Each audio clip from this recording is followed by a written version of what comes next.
Well, that was a rousing start. Thank you very much. So before we take more of a deep dive with some of our sessions and our wonderful experts we have today, I'm just going to give a really broad overview of what your rights are and why they are worth protecting as parents. And I just want to start off with an inspiring story, if we can go to the next slide, about one of our Speak Up members, the Speak Up Fairfax member that couldn't be here today. Some of you may have heard of her, Laura Murphy. Laura Murphy is a mother of 4 in Fairfax County. Now, if you would have told Laura 10 years ago that she was going to have a large part, that her courage would help change a governor's election, she probably would have laughed at you or politely dismissed you. But that is what happened. But at that time, 10 years ago, more than 10 years ago, she felt entirely powerless. And the reason why is it was 2012 when her high school age son came to her and said, "Mom, I'm struggling with these images in my mind, graphic images." And when she got into the conversation with him, it came out that he had been assigned a very sexually graphic reading assignment. And this book had things like depictions of things like gang rape, even bestiality. But sadly, that's what a lot of our kids are being exposed to in school today. So when Laura first discovered this problem, she did what every parent should do. She followed the chain of command. She started with the teacher and then went to the principal. But all of her efforts were falling on deaf ears. She was getting nowhere. But the good thing is she didn't stop. So she came to us at the Family Foundation because she knew we worked a lot on policy at the state capitol. And we were able to put her in touch with legislators who turned her concerns into a bill. I'm just going to play a quick video of Laura real quick. As a parent, it's tough to catch everything. So when my son showed me his reading assignment, my heart sunk. It was some of the most explicit material you can imagine. I met with lawmakers. They couldn't believe what I was showing them. Their faces turned bright red with embarrassment. They passed bills requiring schools to notify parents when explicit content was assigned. It was bipartisan. It gave parents a say, the option to choose an alternative for my children. I was so grateful. But then Governor Terry McAuliffe vetoed it twice. But you heard her describing how the legislators' faces turned red when she's telling them what her son was forced to read for a required class assignment. But they paid attention to that. They turned it into a law that would require schools to notify parents when their kids are given sexually explicit content in the classroom and give them a chance to request an opt-out from that and have an alternative assignment. Now, at that time, that measure got bipartisan support, and it got through both chambers of the General Assembly, all the way to the governor's desk, and that's when Governor McAuliffe at the time vetoed it. But keep in mind, we're talking, at this point, this is a 4-year battle for Laura that she's been in, and a lot of parents would have felt like a failure at that point. They get it all the way through the General Assembly, and it gets vetoed. But not her. She kept persevering, and that was why another 5 years later, she agreed to do this video in 2021. She shared her story. Millions of people saw it, the video across the nation, so it was getting that word out. But then her bill, what I like to call it the Laura Murphy bill, became a key topic in the governor's debate. If you remember when Governor McAuliffe at the time made that now infamous mistake in the debate, when he said, yeah, parents really don't have a say in the classroom. You can say in a large part that went a long way to turning the tide of the election, because there were a lot of mama bears like you guys that were at that very moment at their school boards complaining, bringing an issue up about the explicit curriculum, about the mask that they weren't being heard about getting kids back in class after COVID. All that was being ignored. That was the wrong thing to say. So, of course, we know the rest of the story, that Governor Youngkin won on a tidal wave of the message, parental rights matter. He got in with that message in large part. And so one of the first things he did after getting in was sign the Laura Murphy bill. And so that's a big tool for you right now that we're going to talk about later. But the reason I share that story to start out with, because I want you to understand your power. Even though you are going up against the school board that is not listening to you, you have the power when you speak as an individual. You have the power when we work together, and you have the power when you persevere. We just have to be able to be willing to do it for the long haul and work together. So I just want to encourage you that way not to be disheartened by the obstacles. Let's keep joining arms in this. So with that said, I'm just going to get into a real quick 30,000-foot overview of what your rights are in America, why they are worth defending. So if we can go to the next slide. So we've all heard the outcry, we are not co-parenting with the government. But that's been the outcry of parents across the Commonwealth. But what are the actual rights of parents in the classroom? The first thing that you need to understand is that the overarching constitutional right to direct the upbringing of your children, which includes a right to direct their education, is strongly protected in our legal system. So there are multiple, this is clearly backed up in multiple federal court decisions all the way up to the U.S. Supreme Court. But at the same time, at the local level, when you drop your child off at school, the public schools have what's called a temporary authority over the children that you've left in their care for that time, which we know as a legal term called in loco parentis, which is, meaning in place of the parent. So it's temporary authority. Now, so what does that mean when they teach a curriculum during that time that conflicts with your family values? And a lot of that is being fleshed out in the courts currently. But going back to the overarching constitutional right, if we can go to the next slide, I just want to make you aware of at least 3 important Supreme Court cases. So starting in 1925, there was a Supreme Court case called Pierce versus Society Sisters, and really what you need to know about that is it dealt with parents' rights to access private schools, Catholic schools, and not have to be forced into the public school system. But the court said parents have a constitutional right to direct the upbringing and education of their children. So as you know, our Supreme Court system, the way it works is one precedent builds on another, and then they refer to other precedents. So it's very important that these precedents are there. Another key one next is Wisconsin versus Yoder, 1972. Now that goes into homeschooling rights. And the court said the primary role of the parent in the upbringing of their children is now established beyond debate as an enduring American tradition. So that's a very powerful statement from the highest court in the land about the precedent of parents' rights. And then finally, I wanted to mention Troxel versus Granville from more recently, 2000. And that case has a key word here, fundamental right. They refer to a fundamental right of parents to make decisions for their children. And the reason fundamental is important is because that is also a legal term. When you see that, it means that there is a higher level of proof required for the government to be able to infringe on your parental rights. They can't just do it willy-nilly. They have to show a compelling interest, an urgent interest in having to do that, and that they can't accomplish their purpose by other means. So it puts the burden on the government, in other words, to show why they have to do this, why they have to violate your rights in this area. Now, I point out that fundamental right language, if we can go to the next slide. So I wanted to make you aware that it's very important that this fundamental right language is also backed up in Virginia law. And so one piece of legislation, because we've been doing this since 1985 that we worked really hard on getting through, is wording in Virginia law that says a parent has a fundamental right to make decisions concerning the upbringing, education, and care of the parent's child. So that's in our law in Virginia.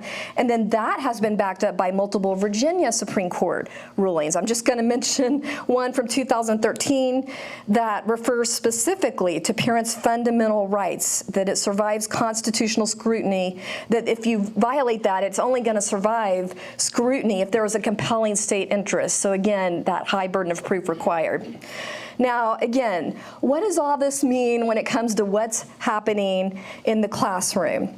You will find this Parents' Bill of Rights that we created for you. And what you need to know about this is these are the rights that should be acknowledged in your school.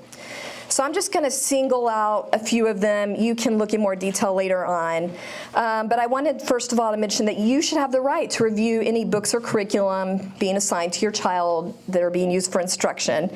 We actually have a law in Virginia about that as it concerns sex education, which I know Meg will be getting into. So that's backed up.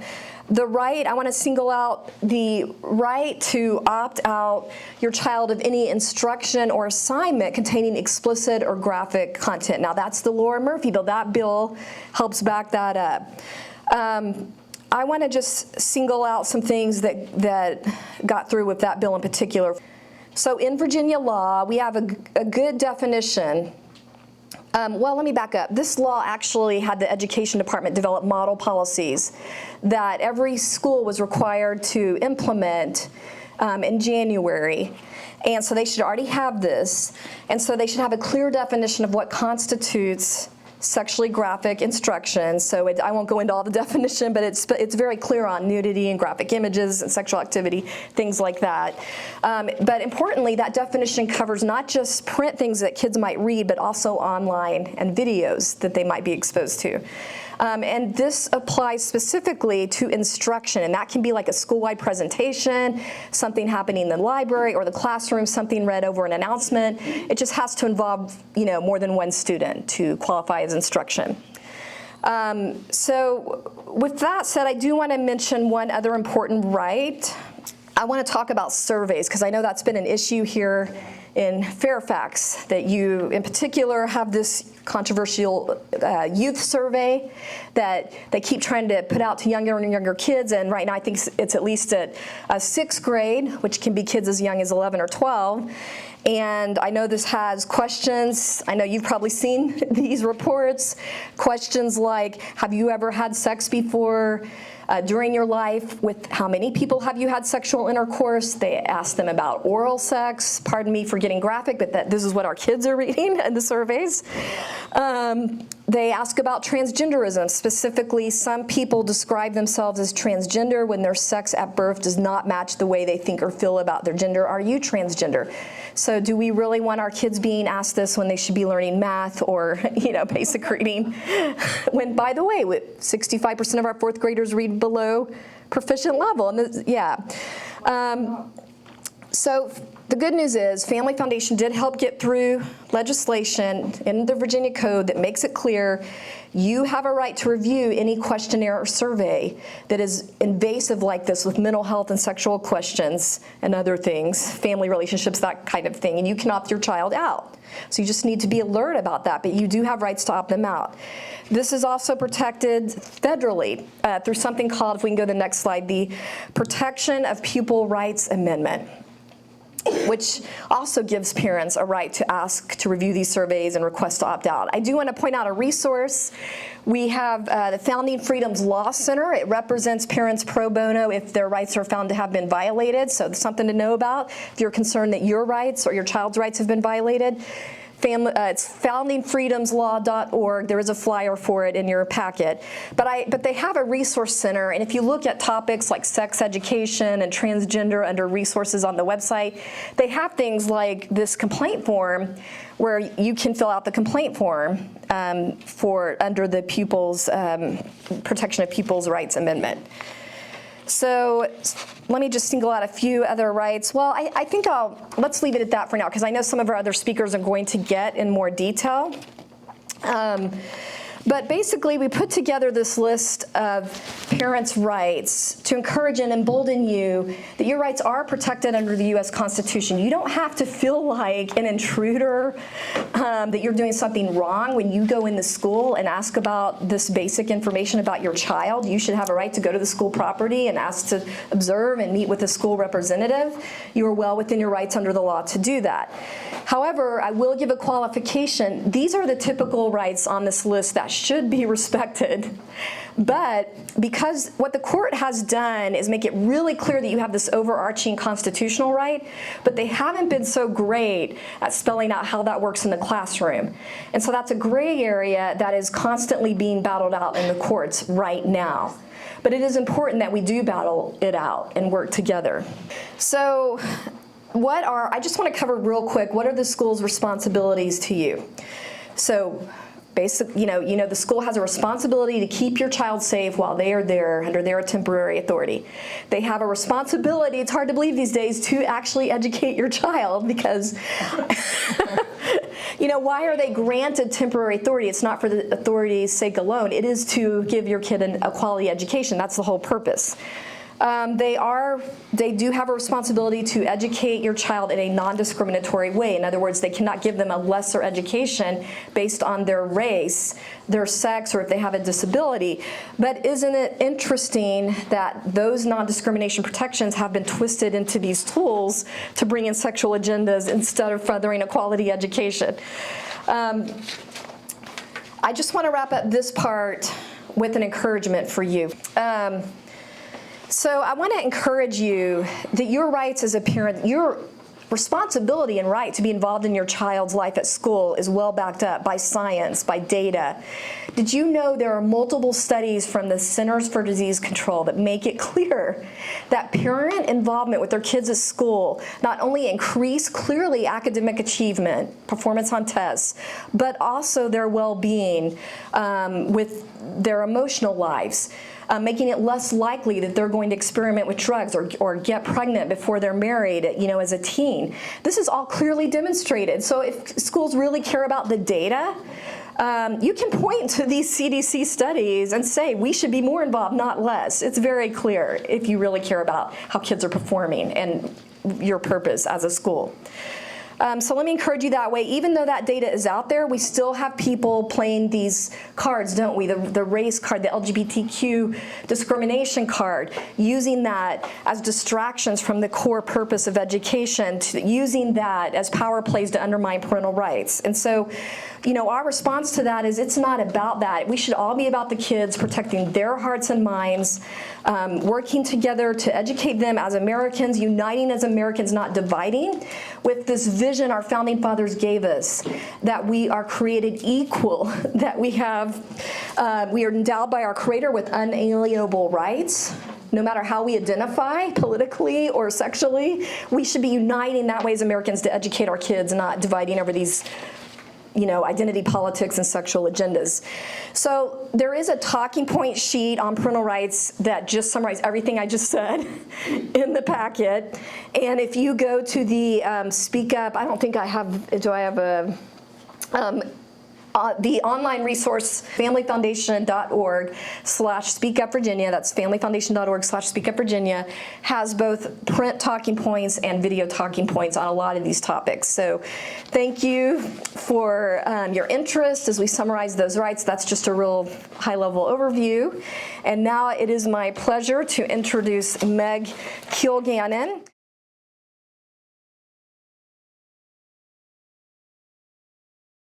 It's really great to see everybody here. I'm a mom of 4. My youngest is 19, so this is my first year with no one going back to school. And I've adjusted very quickly. It's nice. It's nice. But of course, we all have a heart for children, right? And while I don't think that everybody else's children belong to me, I do want to make sure that all children are safe and that the rights of their parents and their rights to their parents are always honored. So I work at Family Research Council now, but my origin story is with Laura Hanford and Laura Murphy. We were sort of yelling at the school board before it got you on Fox News, because in 2015, can you go to the next slide? In 2015, in Fairfax County is when they made the jump before the Obama guidelines came out on gender identity, which Laura Hanford is going to talk to you about. They decided that they were going to go down this path. And I just really could not believe it. I mean, I think we've all been getting our minds around this and what it all means. And your talk about the equity is a big part of why we're here now. And this is why we can't get to educational excellence, is because of this nonsense. And so, there has never been a more important time for parents to be directly involved. You have to be the most important person in your child's life. And we delegate authority to other people, but in the end, we're going to be judged by how our children have been are they well or are they not well? We may not all be Christian. We may not have a faith life, but everybody understands that children are created by the union of a man and woman in love and a creative force from above. For me, that's cooperation with the Holy Spirit, right? My husband and I, in cooperation with the Holy Spirit, we're blessed with 4 beautiful children, 2 in heaven, 4 here. And so this kind of thing that I'm describing to you is completely absent from the Fairfax County Family Life Education curriculum. Okay? There is no talk about love. There is no talk about marriage as a superpower. Marriage is described as a long-term monogamous relationship. They don't even use the word marriage a lot anymore. So just to fast forward, in 2015, we had what was going on with gender identity, but at the same time, they decided to do a 25-year rewrite of the FLE curriculum in Fairfax County. I don't believe in coincidences. We also had just had the Obergefell decision came down, which legalized same-sex marriage, and so now they had the ability to rewrite all of the sexuality curriculum through an idea. It was organized under marriage, right? That we have to prepare children for marriage, so we're going to tell them all about sex, as if no one has figured that out before in the history of mankind, right? Now we have to reorganize it to talk about different sex acts that are now marital acts because this other kind of marriage is now legal. And I won't get into my feelings about that. I'm just trying to lay out for you what the justifications are for entering into this kind of material in the classroom. Obviously, I disagree, but I understand that other people hold other opinions. So a group of us came together and we read the old lessons, the FLE lessons. We read the new curriculum and we rated each curriculum. Red is either scientifically inaccurate or just absolutely morally objectionable. But we tried to focus more on less moral terms because we know that we live in an area where a lot of people do not have a faith tradition, they do not go to church, they do not want to hear from me, a Catholic, about what they should be doing, right? So we tried to make it as neutral as possible. Yellow we disagreed in the group, honestly.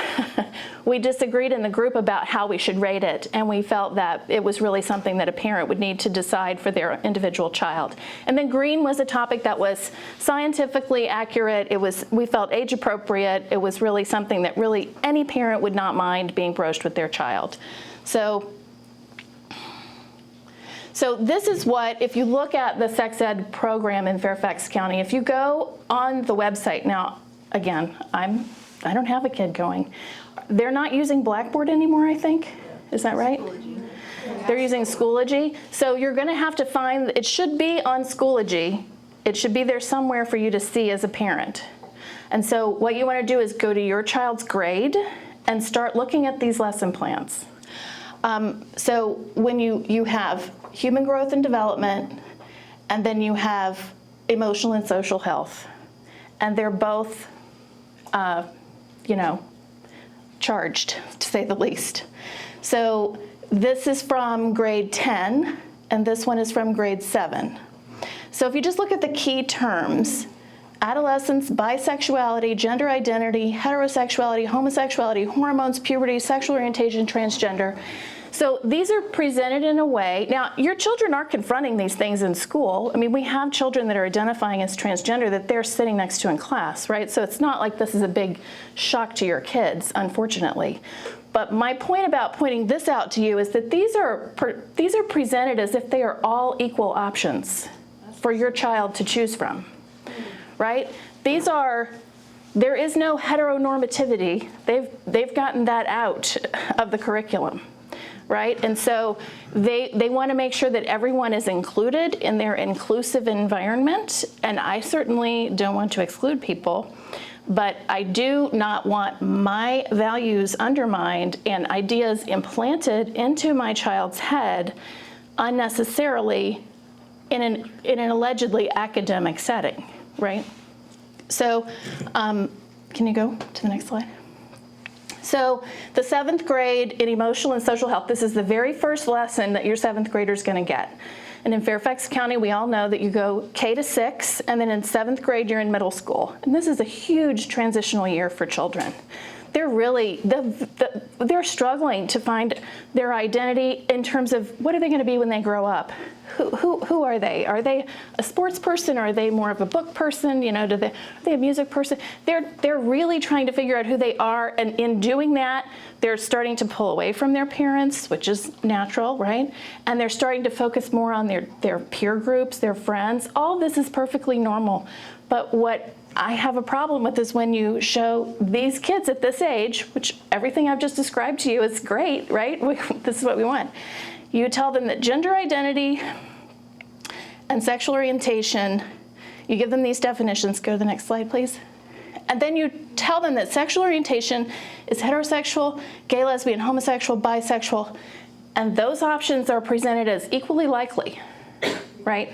When we know that some of those are more rare, and one of those is more common, right? And gender identity, your only option is a gender identity. It isn't male, it isn't female, it's transgender, right? That probably, I would guess that this slide has changed to include non-binary and gender fluid and whatever else they have now. So go ahead. So on the Parent and Child website, you can go to parentandchild.org, and the clickable chart is right there on the side. But just like Laura said in her, when she was talking about her child's reaction to the book that he read, and he was a 17-year-old young man, right, reading this and being disturbed. This is the mom of an 8th grader. It's a different mom. It took my son a year to confide in me how upsetting the FLE lessons were to him. He said he couldn't quit thinking and wondering about them afterwards and was distracted in class whenever he remembered the graphic nature of what he was taught. I don't think this is conducive to learning.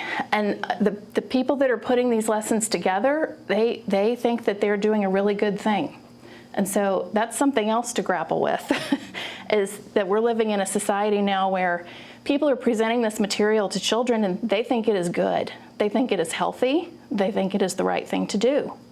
And so we are in a very polarized place, and we need to figure out how we're going to come back together to have some common values that we can all agree to, because that's what public school is for, where we all come together. So can you go? Thank you. So if you go to the parentandchild.org, you'll find this chart with the buttons, and then when you click on if you were to click on grade 10, so go to the next slide, this will pop up. We tried to be very careful about how we describe the lessons and just tell you what's in them and not give our opinion about them, because our opinion is in the red, yellow, or the green, right? You don't need any more commentary. So human growth and sexually transmitted infections. Students learn about the common bacterial, viral, parasitic STIs. Transmission of STIs through oral and anal sex is discussed. Pre-exposure prophylaxis is presented as a means of HIV prevention. How to use a dental dam for oral sex is included in the lesson. Students are given writing prompts of scenarios of how to tell a partner about being infected with an STI. Community health resources are distributed to the students. Okay? So this is normalizing the idea that you're going to have a sexually transmitted infection. It's not called an infection, it's not a disease in their terms, because we think of an infection as something that's no big deal and can be cured, right? So this is just dumbing down all of this material and normalizing things of grave consequence to your physical health, your emotional health, never mind your spiritual health, right? The ability to have a relationship with your future spouse is impacted by all of this. And I, you know, as we've had more and more sex ed in our country, the marriage rates have gone down and down. And I don't think that is a correlation, in my opinion, that these things are related to each other. So we have a lot of issues with this curriculum. That's one slide I showed you, right? So we have a big budget in Fairfax County, and we create our own curriculum, but they're not just dreaming these things up at the Gatehouse over there in Merrifield, right? They're being influenced by certain interest groups. And so one of them is SECUS, and you can see that their Their motto is sex ed. It's a vehicle for social change. Now, this gets to your point about equity, right? This is not about telling your kids about sex so they can have healthy sex life, right? This is about telling your kids about sex to create activists, right? And they're going to base their activism on their sexual identity, and they're going to use sex education as a means to do that. This is incredibly subversive, right? This is really, yes, 100%. Next one. Here's another one, Planned Parenthood. Get the facts about sexual health. It's not just abortion they're doing at Planned Parenthood now, it's all this stuff. Good. These groups, you want LGBTQ youth needed inclusive sex education. So the point about our friend Laura Murphy, who was talking about the sexually explicit material in an assignment in her son's literature class, AP literature class, her whole point was not to have that book not assigned. She just wanted to be told before it was taught. This is not a big ask, right? This is not a huge thing she's asking for.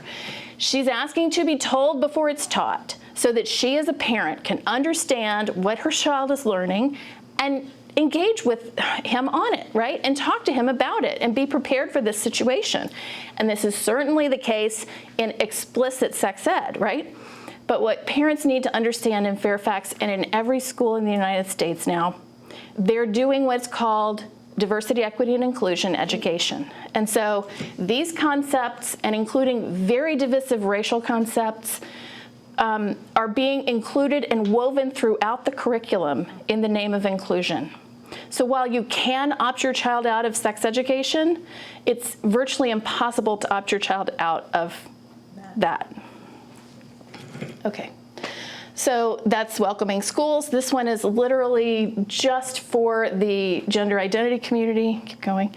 Advocates for youth, our bodies, our lives, our movement, right? They want activists. Keep going. So I would want you to ask your child, is there a sexuality club at your school? Are you a member of that club? Are your friends members of that club? And obviously, you're not going to want to be overly confrontational in these questions, right? It is just so vitally important now that your children share with you. And it's really a challenge when you're parenting teenagers because they're hardwired not to share with you at that point, right? And so you need to understand that if your child is in a vulnerable position and they go to school and they make a declaration about their gender identity, the school is not going to tell you. They're not going to tell you that happened. Yeah. So this is why I just say over and over again, I think that's wrong. I work at Family Research Council to try to change that, so for whatever that's worth. But the point is that we can only change really what's happening in our own homes, ourselves first, and our family, right? And so you really need to engage with your children. Drive the carpool and pay attention to what they're saying. Listen every chance you can get. Make them give you their password for all of the FCPS stuff. There's a computer password that you as parents get. That is not sufficient. You need to get each of your children's passwords and look at everything on their account, okay? And I had 4. It was a pain. And I didn't get it all, right? When I was in high school, my parents had to approve my course selections, right? That takes an act of Congress to figure out what your kid's taking, right? They won't tell you. So that's what's on offer. So you need to be aware of all those things. So for parents, you have a unique opportunity with your children, right? You need to address problems in your family like pornography, cell phone addiction, non-marital sexual activity, the buying of sex, the selling of sex, substance abuse. I'm sorry, but I fight every day to protect the innocence of children. And part of the way you do that is by being the first person to talk to them about these horrible things that I never had to be talked to about when I was a child. And it's heartbreaking that we are at this point. but here I am. I'd rather be somewhere else on a Saturday morning, and so would you, right? But we're here because we love our children. We want to do what's best for them. So the solutions, not to get too dark about it, because we know there are solutions, you really need to explain the goodness of family formation, the goodness of faithfulness in marriage. Describe your joy as a parent to your child. I really look back on my busy four little kids close in age mothering experience, and I worry that I didn't always model how much fun I was having. Because I was, but it was the greatest joy of my life. And I hope that my children know that. And we need to tell them that, because they're not getting that message from any place in the media. I was watching Little House on the Prairie. That's not what anybody's watching now. So we really need to remind our children from our own mouths how much we love them, what a joy it is to be their parent, what a joy it is to be a parent. I can't wait for grandkids. I can't wait to be a mother-in-law first, and I can't wait for grandkids. And I like to tell this to my kids because I want them to know that they're a blessing. They're not a burden. Every message that's in the sex ed curriculum focuses on children as a burden. Children as a problem. Sex is a beautiful blessing. It bonds us to our partner for life. And that is the true purpose of it. And that will never be communicated through the sex education curriculum. So I really do want to emphasize in closing that there's $1 billion porn industry that's talking to your child, and you can be in denial about that, and you can think that you have all the blocks on your phones and your computers and whatever, and I hope you do. But they're seeing things that are indescribable in polite company or really anywhere. And that, the fact of that is going to be used as a justification for more sex ed in school, not less. And your children do need to be educated about what actual sex is, and that is a lie. And what happens between a man and a woman in marriage, in cooperation with God, it's a model of the Holy Trinity. It is the domestic church, the seat of our families. And this is the message that we want our children to take away. It is good, it is true, it is beautiful, and everything else is not. So I'd encourage you to, there's a lot of decisions to make about whether or not you opt out your child. I can see justifications either way. Sometimes I opted mine out, sometimes I didn't. Sometimes it was better for them to be in the class because they felt they were going to be ostracized or what have you. So I'm not here to judge you about whether you opt your kid out or not, but I am here to tell you, please, please talk to your children about this topic. They want to hear about it from you.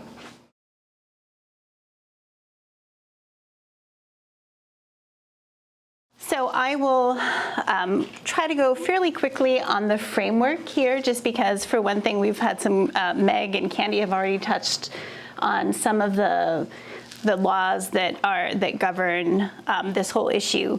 I just want to touch again on the framework so we know what is governing these issues in schools for our kids, issues of how kids manifest their preferences or their sense of gender in school. As you know, this is a controversial issue all over the country right now, and school boards and governors are fighting on this in California. They're fighting over in New Jersey, all over the place, so it's not just in Virginia. So if we can have, so I'll just briefly touch on these 5 issues: the current framework in Virginia, the Fairfax specifically, key concerns for parents, your rights as parents, and what I'd like to spend some time on is the story of Sage, who's a young teenager that I wrote about this past winter and then helped with the Family Foundation. Just like my good friend Laura Murphy worked on these issues for curriculum, the Family Foundation and I worked together on a bill called Sage's Law that made it through the House, but then was killed in the Senate. But we'll come back this next year. So next slide, please. So as our governor's representative mentioned, here we have the model policies ensuring privacy, dignity, and respect for all students and parents in Virginia's public schools. These, as you know, have been in the works for months. They were a key part of the promise of Governor Youngkin to restore parental rights, because those had been largely removed. A parent's involvement in their child's life in these key issues was largely removed by the prior governor in the policies governing schools. And these just came out. They went into effect July 18th, I believe. And I want to just highlight the key point here of dignity and respect, because I think that's where we need to start. This is a hard issue. We probably all have loved ones or friends who have kids that are struggling with this, or friends. It's not easy. There's a lot of mental health issues that have really grown more pervasive and prevalent during COVID. And so we need to acknowledge, I think, that this is it's not an easy thing. And for parents and kids struggling with this, it can be very, very difficult. So just to have compassion and respect even as we talk about what is fact and what is feeling and why it matters, that those two things are very, very different. Okay, so next, please. Just as they already covered, it's the parental rights in law at the federal and state level are very clear. So parents have the fundamental right to direct the upbringing and education of their children. I won't linger on that. We can go to the next one. So 3 key differences in the new policies when we talk about the Virginia policy from the last ones. The first is, and we'll be going through these 3 categories in the next couple of slides. The first is parental notification and consent. It's very clear that for these issues of if a child presents as a different gender at school or asks the school to go along with the idea that they feel like they're a girl if they're a boy, or a boy if they're a girl. The old model policy said the school will just go along with whatever the student says and conceal that from the parent. So it all depended on whether the student wanted to inform the parent of what was going on or not. So this is very clear. No policy, no teacher can conceal this information from parents. The exception, of course, which is important to point out, is there are always cases where there is actual abuse in homes. But the thing to remember is that teachers in schools are what we call mandatory reporters. So if a teacher suspects that a child is being abused in their home for whatever reason, it's already state law for that teacher to inform Child Protective Services to contact the government. So there are already extensive procedures. Every teacher is trained on this at a school level. It is not necessary, and it is not even legal, just because you suspect someone might disagree with your particular perspective on sexuality. That is not abuse. That is ideology. So the Youngkin policies change that, restore the parental notification piece. And there's a lot, I just want to address there's a lot of talk about it's dangerous to force outing is the new term that they call them. I don't know if any of you have read 1984. I reread it with my son recently. and my background is in working in communist countries and authoritarian countries on human rights issues. So it felt very familiar to me when I came, and I was appalled when I came here and I realized this policy that authoritarian nations use to divide parents from their children was alive and kicking and growing in the Fairfax County School Board. So it's one of the basic notions of how you impose an ideology. So this is a key piece of it. Secondly, the use of privacy facilities, I won't dwell on that one. That one is sort of self-evident.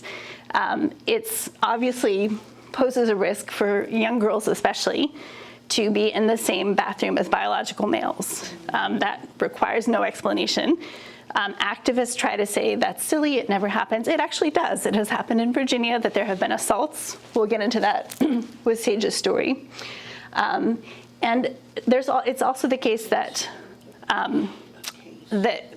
in a population the size of Fairfax County Public Schools, which is the largest district in Virginia, one of the largest in the country, you're going to have a large population of girls who have been victims of sexual assault. A much larger population, sadly, that have been victims of sexual assault of one form or another than there is of transgender students.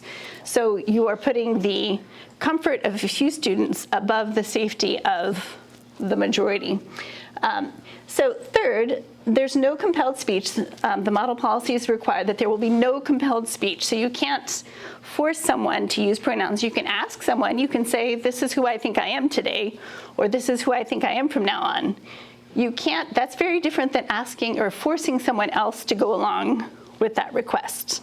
So those are two separate things, and that was in the old policies. You had to go along with whatever the student asked for in that respect.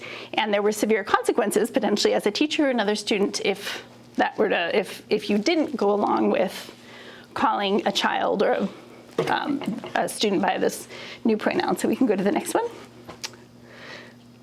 All right, now let's look at the FCPS framework. And you're gonna see that on each of those three rubrics, it's exactly the opposite of what the Virginia policies do. We can go on to the next one. It's governed by these two regulations and policies.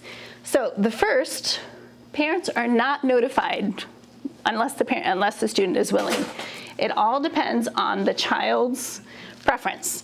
So if we think of the many things, particularly once our kids get a little older, that they might not want to tell us about. Maybe they don't want to tell us about a bad grade. Maybe they don't want to tell us about bullying. Maybe there's all kinds of things, pardon me, that a child might not want to tell their parents. There is no right to privacy from your parents legally. This is why they're under our care. They're minors. I was a kid. I remember things I didn't feel like telling my parents. But on something as important as this, and we'll get into why it matters so much, there's no such thing as forced outing, like I mentioned with Orwell. The whole strategy of an authoritarian regime is to rewrite the language and then flip the meaning on its head. So suddenly parents have been their protectors of their children from the dawn of time. I mean, we know this. They've always been the ones that have been most invested in protecting them. Now suddenly they're unsafe, and adults that are completely unrelated to your child are being portrayed as the safe space for your child. They might have known them for 5 minutes, but they are the safe space, not you. So you have to pay attention to the language. It's just a complete reversal of reality. So the student, according for Fairfax County policy on transgender students, the student gets to have a multidisciplinary team or support team to support their transition. So various experts that the school will provide that will help them live as this new gender if they choose. But the kicker is you don't get to know unless, again, your child wants you to know. So you could have a child who for weeks or months or even years has a double life at school and you won't know about it. So the student is the one that decides. The schools will just accept a student's assertion. That's straight. These are all quotes from the policy. Schools shall accept a student's assertion of a student's gender expansive or transgender status. So there's no question, it's just you accept it. Secondly, on the use of privacy in overnight facilities, it's by gender, not sex, which is the opposite of what the Youngkin model policies say. And then third, students should be called by their chosen name and pronouns. And if we can go to the next slide, Fairfax County has been passing draconian penalties for misgendering. And I wanted to show you what the sanctions are, the level of sanctions are for these offenses. So level 4 is, potential removal for up to 3 weeks, potential suspension, expulsion in rare cases. So you have assault, intending, and there's a whole list of them, but this is from the SRNR, the current SRNR. Intending to cause physical injury to another person, group assault, drugs, violating or bringing in drug paraphernalia, gang-related behavior. All of those are level 4 offenses for Fairfax County. Guess what else is? Malicious outing. So if a student says that another child is not a girl but a boy, that's malicious outing. Dead naming is a term for using a child, let's say, my name is Laura, but I want to go by Johnny. And if somebody else calls me Johnny, or calls me Laura instead of Johnny, that's dead naming. Misgendering, so if somebody insists that actually I'm a girl when I'm saying that, no, I'm a boy, That's misgendering. There was a teacher fired for that. Right. Well, and this is an issue all over the country. Right. So I just wanted you to be able to compare the level of offense here. So they're saying that if you engage in gang behavior, that is equivalent in terms of a sanctionable offense to insisting that someone is actually biologically a girl, even if they're saying that they're a boy. So this is current FCPS policy, and as Meg said, we go back a ways. In 2015, these were the issues that we were concerned about and coming down the pike. And there were probably 1,000 parents that came to those early meetings because everyone realized what was going to come down the pike, and this was it. And so it's not that, again, we're not advocating that you would discriminate or harass another student, or that our students would. We teach respect. But if you teach your child that they're not to lie and that they're not to deny biological and scientific facts, and at school they're being forced to say something that they know that is not true, in Fairfax County they can get suspended for that. This is the level of absurdity that it's reached. So let's go on to the next one. So why I'm going to go back in reverse order now. So on the compelled speech, as we know, it's actually not legal to compel speech. And there are cases, including ones that the Family Foundation's Law Center have argued about this, defending various teachers. It's arbitrary, so it puts student and staff at risk of malicious accusations. Because, if somebody wants to take offense or to go after your child or go after a teacher, they can and they might if they are part of this activist, as we were saying, as Meg was showing in the slides, the whole bent is towards activism and changing the social order based on what they're learning about sexuality. And what you need to know is that none of those terms I just showed you are actually legal terms. They're made up. So misgendering, dead naming, malicious outing, these are not a thing, as our kids would say. They are made up by Fairfax County and other schools that want to push this agenda. They're not in Virginia law, they're not in federal law, they're made up. So Fairfax County has chosen to put itself way beyond what is state and federal law, and definitely now what is beyond the Board of Education guidelines. Okay, we can go to the next one. All right, so as I mentioned, we do have assaults have occurred. It is dangerous. And honestly, part of it is not even, the concern isn't even necessarily that a child who is over the long term identifying as transgender might use the bathroom. But the fact of the matter is, when you open the door like this, the Northam policy said that staff were not allowed to question anyone going into an opposite sex bathroom. So they couldn't see a boy who might look exactly like a boy, but who had decided, ooh, this is a good gig. I can go into the girls' bathroom if I just say I'm a girl. The staff were not allowed to question that decision. So you're removing the protection, even of staff being able to say, hold on a second, this doesn't look like you should be going in that bathroom.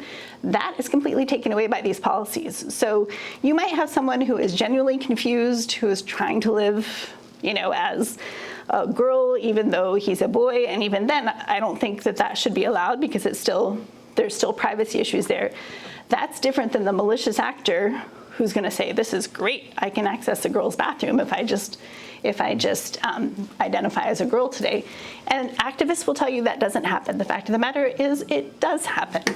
It's happening in prisons where we have an enormous number of men identifying as women who suddenly identify as women after they're convicted of a crime because then they get to be in female prisons. Okay, Candy covered why parental rights matter. It matters because you're best positioned to care for your kids. We can go on to the next one.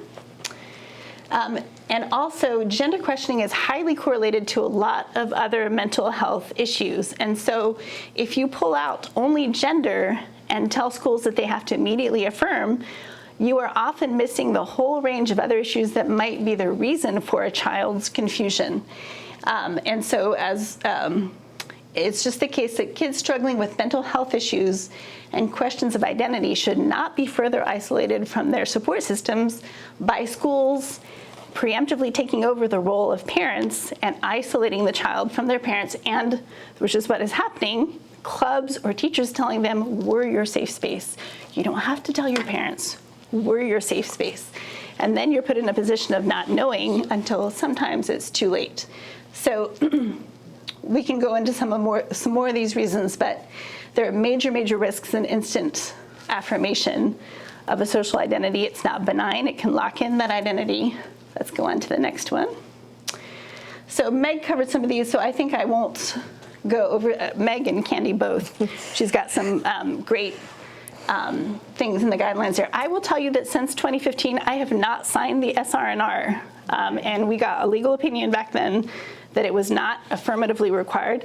I don't want my child being disciplined, even though there's never been an issue. I am not signing a document that goes well beyond Virginia law. So go on to the next one. I want to talk about Sage's story and how it relates to this. So Sage was a teenager who was 14. She was in Appomattox County, which is rural Virginia. You wouldn't think that this was an issue where she was, but she had had a lot of mental health issues. She had a history of trauma, which a lot of gender-confused kids do. And she decided in school when she started her freshman year that she was going to identify as a boy because she thought that was a way to make friends. A lot of her friends were emo or part of LGBTQ clubs or something. So her school, she told her school that she didn't want her parents to be told. So they didn't tell her parents. So for those first 11 days, she actually was badly bullied. She was in school, she was in the boys' bathroom and was assaulted a number of times in the boys' bathroom. The school was keeping all this secret from her parents. The problem is with a lie, once you lie once, if you lie about a kid's gender, then you have a pretty big incentive to lie about what happens to that kid based on the fact that you concealed their gender. So a lot of that, she was assaulted in a school bathroom by a group of boys. The school called her in, met with her alone without involving her parents. They called in the police. They didn't involve her parents. Finally, she was so distraught at school that they called her mother 2 whole days on the 3rd day after she'd been assaulted in the school bathroom. And she was so distraught by then, she ended up running away that night. They had told her, these boys had said they knew where she lived. They had threatened to hurt her more, to rape her. They had threatened harm to her family. She ran away, and the worst possible thing happened. This young 14-year-old child was picked up by a predator and raped and sex trafficked across 2 state lines into DC and then Maryland. For 9 days, she disappeared. Her mother had no idea where she was. The FBI finally found her and called her parents to come get her 9 days later in Maryland. So they drove through the night. They had, her blankets and her stuffed animals in the back seat, so they could bring her home and help her start to heal.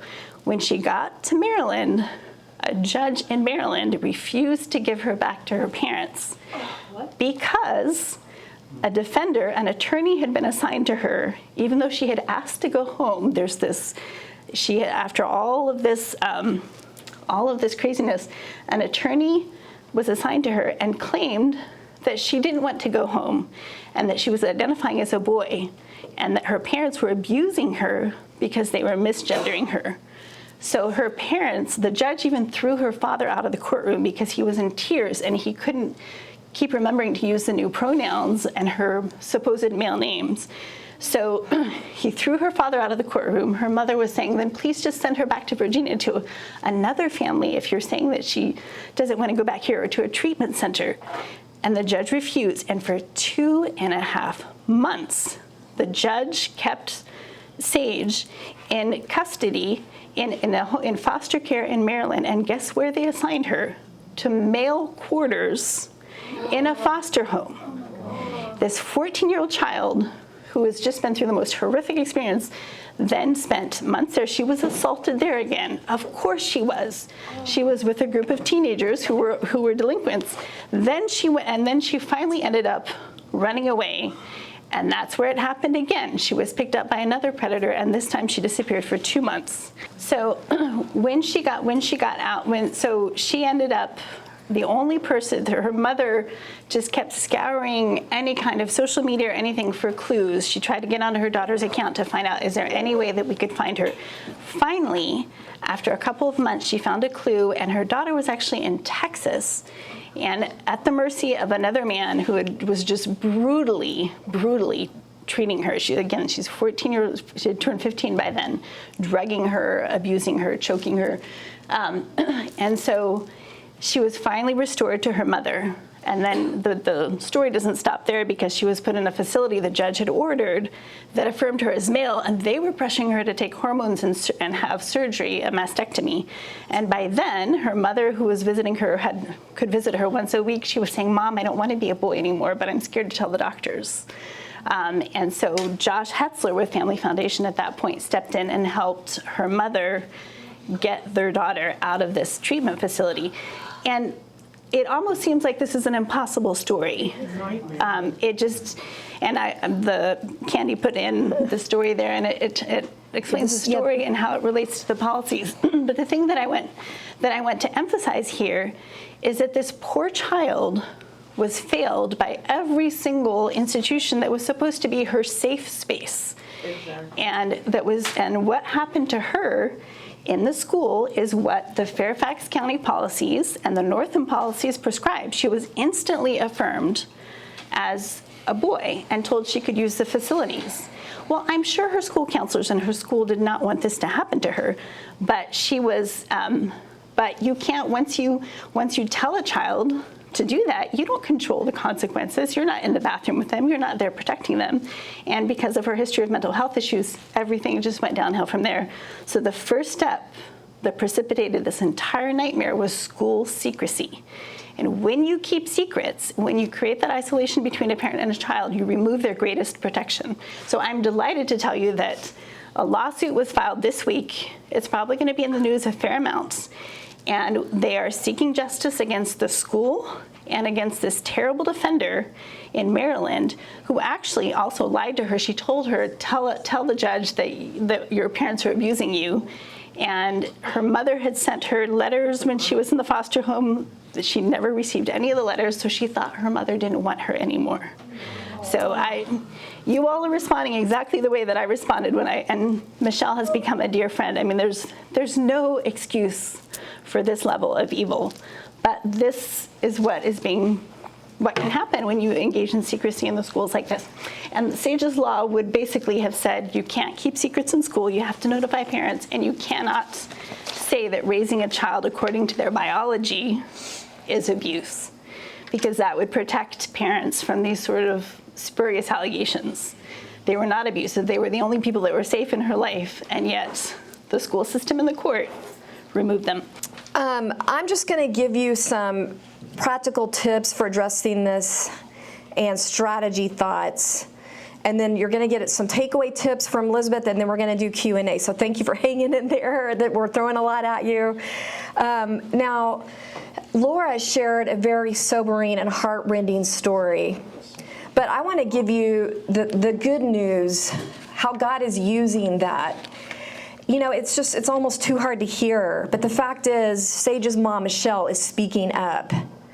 And the good news is that she is empowering us to get the other side of this story out there. Your school board is only advocating and hearing and promoting one side of this narrative. And the one side of the narrative is, well, we gotta cut parents out of the process, or LGBTQ kids are going to commit suicide. They use that suicide threat every time. They don't hear the other side of the story, which is the real damaging harm, lifelong consequences when you put the government between the kid and their parent, open the door for sexual predators because you've removed that safeguard. And also the harm to the child when they are pushed down this path of so-called gender-affirming care. That is the other side of the story that needs to balance out the one side that's being told. And so let me share some encouraging news about how that's happening. So we have a Speak Up team as well in the Tidewater area, and this same issue is being dealt with in Virginia Beach schools. They are tackling this issue right now. Laura did a great job explaining the whole transgender model policies thing, and they were hearing that same one-sided narrative over and over. I mean, they would bring 50 LGBTQ students from the local LGBTQ that would just stand up and take up the entire comment period at the school board meeting, and yeah, and the parents were coming to us saying, we feel like we don't have a voice. What do we do?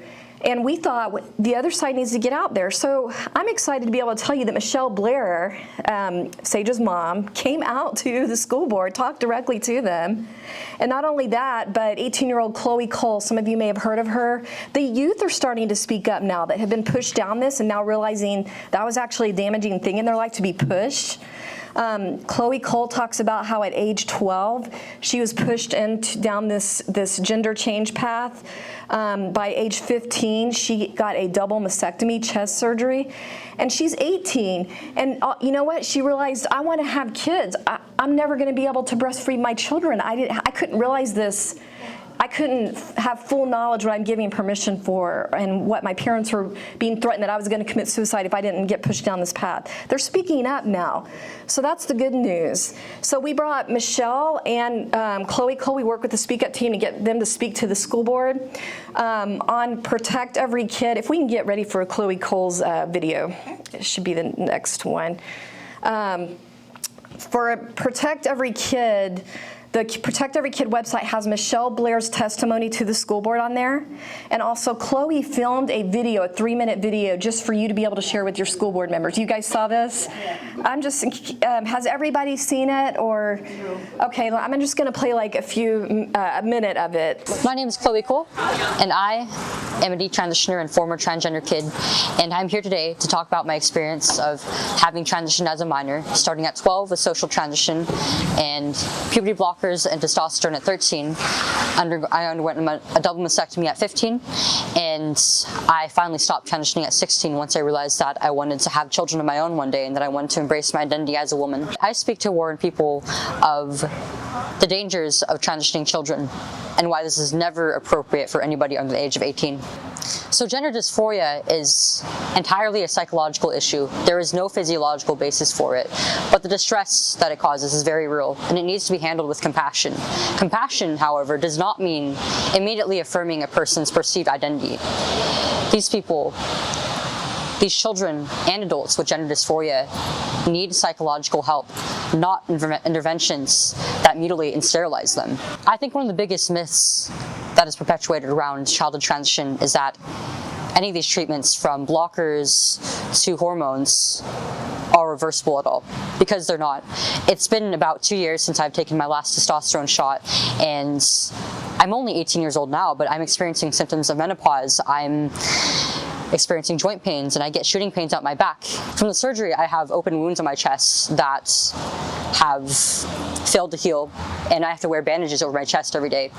It's a lot to expect of a child to consent to any of this, especially when they're not being given appropriate information needed to make a decision around this by doctors, and really, no child can make such a decision as this. Even social transition is not benign. I've lost years of social development just to identifying as a boy, and it is not the right of a school or any adults to get between a child and their parents or family.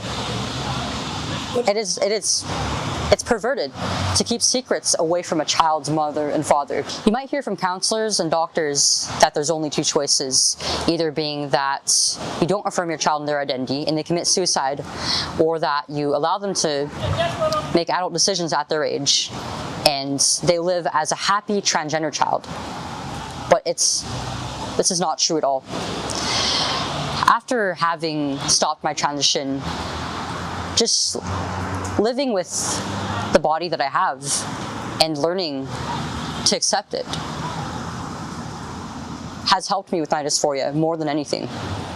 And most children tend to naturally grow out of their gender dysphoria. I know there's a lot of pressure from activists and even from some parents and school board members to keep doing so. but please stop encouraging children to go down this path. Thank you. Real quick, some thoughts on strategy right here in Fairfax County. There are school districts that have fully adopted the Yunkin revisions. Roanoke is one. Obviously, Fairfax County is not going to fully adopt the revisions. But they are, they've gotten into a pretty public battle with Governor Yunkin's administration and our Attorney General, and I think that helps you guys because it's calling attention. And now is the moment to get the word out about parental rights, like in Loudoun County where they had that spotlight. You need to use those moments to advocate for your rights when you have the spotlight, and that's what I'm trying to encourage people to do, is use those moments. So I want to give you some ideas on how you can use those moments right now for such a time as this. So Meg did a great job explaining. Well, let me back up. I just want to mention one thing else that happened this week. Sage's lawsuit was filed, but also the Attorney General's office, I'm glad we have Harold here, they put out an official opinion because Fairfax County and other Nova school districts were putting out information kind of insinuating that the model policies from Yunkin's administration violate federal law.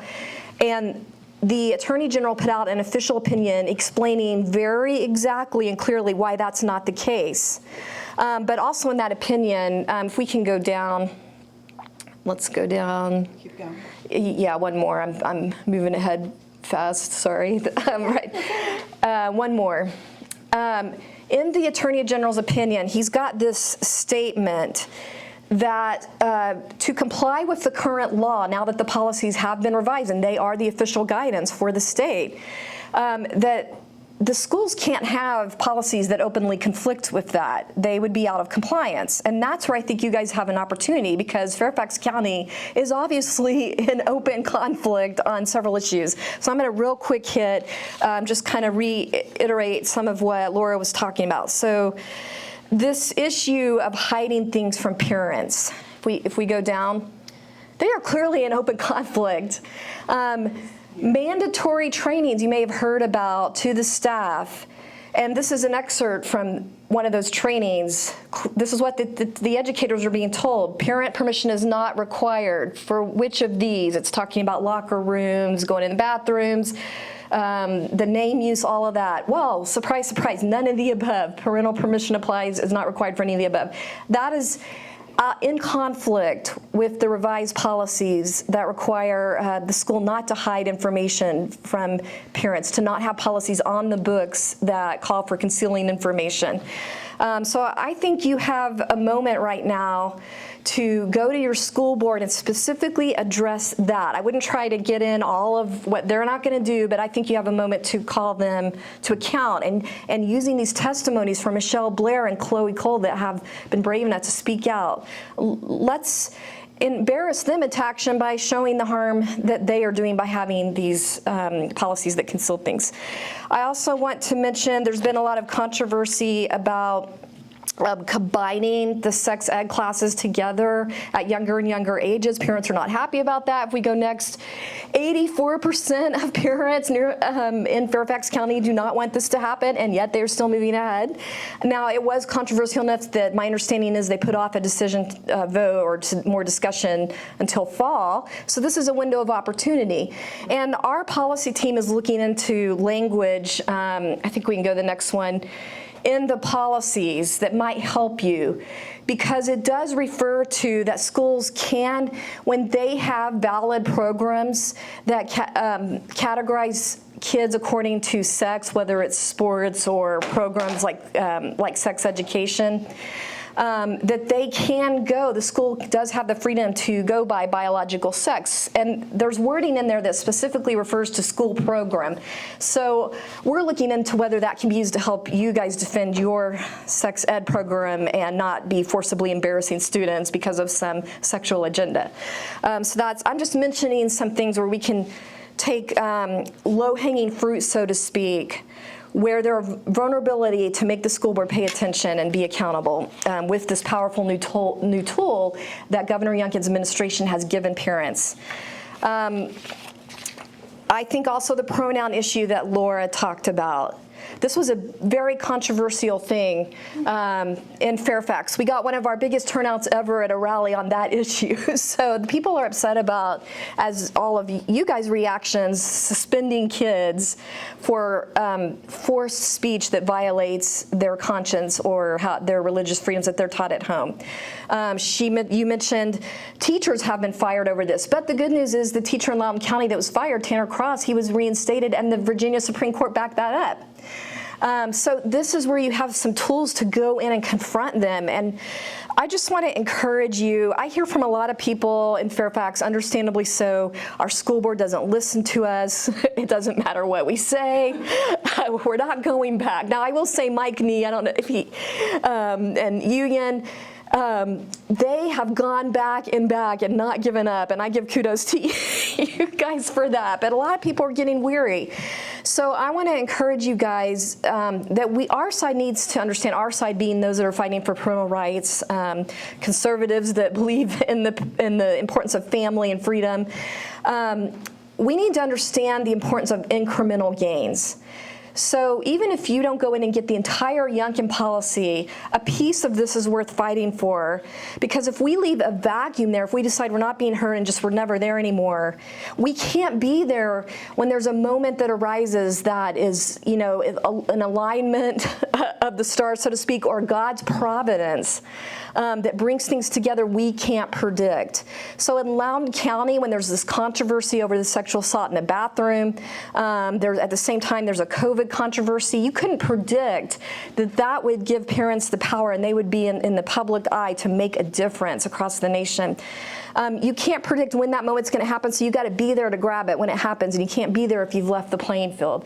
So I want to encourage you guys, even though this is a really tough area, and I feel that talking to people out here every day basically, don't give up the battleground. Incremental gains, and even if you're like Laura Murphy as a parent doing this for 10 years, and like Meg and Laura, it is worth it, and we are behind you. Groups like the Family Foundation and others represented in here, we are behind you. You're not alone. So I just wanted to encourage you that way. I think I'm going to wrap up. I'll mention one other thing. I'm going to go ahead and wrap up and then let Elizabeth do the takeaways, and we'll do some Q&A. I just want to encourage you. I was able to go to a school board meeting and hear Mike Nee, who's part of this Kappa Nova group, testify. I was going to play a little video of him, but I think we need to go on. But he really moved me because he talked about coming to this country 20 years ago for the education opportunities for his family. And he told the school board, "You let me down, school board, and if you're not here to help our kids achieve, you need to leave." Well, he had the power to say that in a way that we couldn't. And sometimes I think it's going to take, yes, other people like you guys to wake people up that have become complacent to what we are losing. And that's why I want us to work together to defend what we are about to lose. And I think everybody in here has a voice and a story that we need to bring together.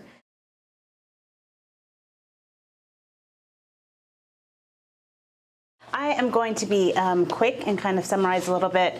You have all received a ton of information, and the packets are great. I am an attorney and a marriage and family therapist, but today I came to talk to you just as a mom. And Candy said, you know, we have 3 kids. One has already graduated Fairfax County Public Schools, and then I have 2 teenagers. But more importantly, what I want to share is I'm a first-generation American. My parents came here specifically so that my brothers and I could be educated in this country. So when I hear parent involvement and parents wanting to get an education is a hot topic, it is not. This is our lives. This is why so many of us sacrificed in this country. This is why we have so many 2 professional parent homes, because we know what it looks like outside of this country. We know what it looks like outside of Virginia, and we came to Northern Virginia for a purpose. So I don't think it's a hot button issue. This is our lives, and this is something we need to stay on top of. So I was really excited to just jump in really quick. So some of the things that I wanted to share with you have already been said, and I won't be, I don't want to repeat too much because I want you guys to have answer questions. But interesting facts, and I think this gets lost. And one of the things I wanted to do was just kind of take a step back as a parent, right? We have heard a lot of information on substance and what is going on today in the schools and why we should be involved. But for me, it goes a little bit deeper. For me, my approach with teachers has always been relationship-based, because I believe if you can form that attachment with your teacher, with your student's teacher, it will go a long way in their overall education. My daughter is a junior in high school, and I'm still friends with her first grade teacher. And we tease her about the pink boots she always wanted to wear to school, right? Like every year, we're like, remember the pink boots? Like, this is a much better fashion decision. But her teachers became teachers because they wanted to be invested in their child's education. They did not become teachers to take your role as a parent. That was not the purpose of them becoming teachers. You are the expert in your child's life. Do not let anybody take that away from you. You were there before their teacher, and you will be there after their teachers. Okay, so that is something you have to, when it gets intimidating, when it gets tiring, this is your child. This is your grandchild. You are the expert. Don't let anybody take that away with you. It has nothing to do with your education. It has to do with the fact that that is your child in the morning and at the end, after school. That is something we cannot forget. And studies have proven, we touched on CDC, I think, studies, but studies out of higher education, out of universities have proven that parent involvement is better for kids. It's better for their educational goals overall. It improves their student achievement. It's better for positive effects throughout high school and in making their decisions after high school. Low-income families and culturally and racially diverse families have sometimes harder times getting involved. We're not always represented, whether it's on the school board or even in the administration or even in the teacher pool, right? My children are biracial. My husband is African American. My child didn't have a black teacher until he was in 6th grade. So I know what it's like to go in and say, no, this is my child and this is the way we're going to do it at home. And I will support you everything you want to do in the classroom because I respect the fact that you want to be a teacher, but the ultimate decision is mine. We can go to the next one. So I just wanted to cover a few things about staying involved in your child's education because we have kind of touched on these throughout. Engaging with your child's teacher, again, that is relationship based and that will take you so far because they will realize that you're not going anywhere. They will realize that they cannot just pass things through your child, that you're watching, that you're listening, and you're not afraid to pick up that phone and call them. And they remember in their classroom when they're looking at 30 kids, they know whose parent they're going to hear from and whose parent is not going to notice. Trust me. So be that parent that they're like, oh no, the little Debbie's child, her mom's going to call me. I'm going to be careful here. They know. And you know, yeah, God bless them. They have a lot on their plate. But they know. So just be present to support their teachers too, not just to complain. Be there in good times and in bad times, and they will appreciate that. Monitor the school website. There's always things coming up that you may not hear about, that your kid might just forget to tell you, innocently forget to tell you. Just log on as often as you can, read as much information as you can, volunteer. I know that's hard. My husband and I both work full time. We always have. We had to make sacrifices to be there. Sometimes my husband was involved in PTO, sometimes I was. We just kind of took it how it came and tried to get there as often. Attend your FCPS school board meetings. I cannot stress this enough. You can't make it all of them, that's fine. Get a group of parents together, maybe 4 or 5 parents, and take turns going so that they can report back to you what happened and you can hear it from somebody you trust and not just from the news or not just from hearing the board minutes. Vote. That is coming up. Get to know your candidates. Look at where they're putting the budget in Fairfax County Public Schools because that will tell you what their priority is in the moment. Pay attention, especially when they don't want you to hear their vote. What are they hiding? Why would you not involve parents? It makes no sense. Join any parent organization and review homework assignments because a lot of things will come through that may not be highlighted anywhere else. I know that is hard. I have 3, my daughter has 3 AP classes. I don't understand the material she's going through. I don't know, I know what they're gonna touch on. I don't know AP chemistry. I'm not about to relearn AP chemistry. However, I can look at her syllabus from the beginning of the year and I can know what chapters are gonna be covered. I can know when her tests are coming. I can review her tests when they come home and see what material she's processing, what material her friends are processing, because when you pick them up, they're all in your home and they're talking about that. And they're talking about how they feel about that. And they're talking about how they feel about what their other friends are doing. I had one young girl, I had picked them up from somewhere, and I asked her like a simple question, like, what do you guys want for dinner? And she goes, Miss Liz, I just can't make a decision anymore because everything in life is fluid. Everything changes. And I was like, okay, so this is Cass, this is dinner, you're gonna be okay. But that's where their mind is, right? They're overwhelmed and they just don't know how to commit to things. So just talk to them. I cannot stress. I'm an attorney, I understand everything we've gone through, but as a therapist, I cannot stress enough how important the relationship is with your kids, the relationship with your teachers, and the relationship with your community. Being a parent is hard. Being an involved parent in these times, with as much as we work and as much as we drive our kids around, feels impossible. Being a conservative parent that wants to be actively involved in Northern Virginia feels like a fight.